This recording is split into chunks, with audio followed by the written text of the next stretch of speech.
ချောကလက်လူသားတယောက်ဖြစ်တိုက်ရိုက်ပြောင်းလဲပြစ်လိုက်တာပဲအခုဆိုရင်တော့ချောကလက်ကုံသွားမှာကိုစိုးရင်စရာမလိုတော့ဘူးပေါ့သူကအထဲကိုဘာပဲထဲပြန်ထုတ်လိုက်ရင်ချောကလက်အဖြစ်ပြောင်းလဲသွားတဲ့မော်နရန်တစ်ခုကိုရှာတွေ့ခဲ့တယ်ဒါနဲ့သူလဲသူ့ဤစားကိုချက်ချင်းပဲအကြောင်းကြားလိုက်တာပေါ့အဲ့ဒီလိုပြောပြီးတာနဲ့သူကသူ့ရဲ့ချောကလက်ရေခွက်ကိုတော့ကိုက်စားပြလိုက်သေးတယ်သူ့ဤစားကဒါကိုမြင်တော့ဂီတာကိုယ်တိုင်စမ်းကြည့်ဖို့မစောင့်နိုင်တော့ဘူးတကယ်ကိုအရသာရှိလာပါတယ်ချောကလက်တွေပိုရဖို့အတွက်သူတို့ဟာအိမ်အောင်ပရိဘောဂတွေကိုမျက်စိကျလာကြတယ်မကြခင်မှာပဲရေခဲတစ်တာနဲ့အဝိရှော်ဆက်တွေပါအကုန်အစားခံလိုက်ရတယ်သူတို့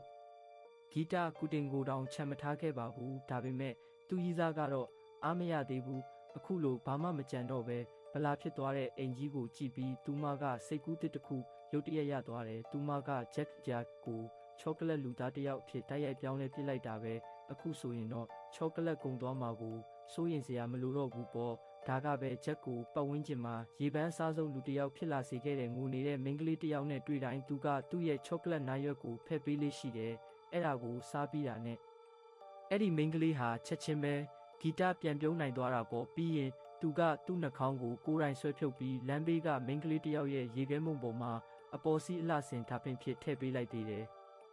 ဒါပေမဲ့ဒီလောက်အထိလူကြိုက်များတာကလည်းပြဿနာတော့ရှိတာပေါ့ဂီတလူတိုင်းကသူ့နားကိုကတ်ချင်နေကြတယ်ဘတ်စကားပေါ်မှာဆိုရင်တော့သူဟာခိုးပြီးအကြိုက်ခံရတဲ့ခြုံခိုတိုက်ခိုက်မှုတွေနဲ့ကြုံရတတ်တယ်ညဘက်တရေကားကြည့်တဲ့အခါမှာလဲသူ့ဤစားကသူ့လက်ကိုမုတ်တစ်ခုလိုသဘောထားပြီးဓာတ်ရိုက်ကိုက်စားပစ်လိုက်တယ်သူ့ဤစားချင်းရင်သွားတဲ့အခါမှာလဲသူကလိုက်သွားပြီးသူမအင်အားပြန်ပြည့်စေဖို့အတွက်သူ့ရဲ့6ထုတ်လက်ဘစ်ကျွတ်သားတစ်ဖက်ကိုဖက်ပေးခဲ့တယ်သူ့ဤစားကတော့သူ့ကိုတကယ်ကိုအလိုက်တိတက်လွန်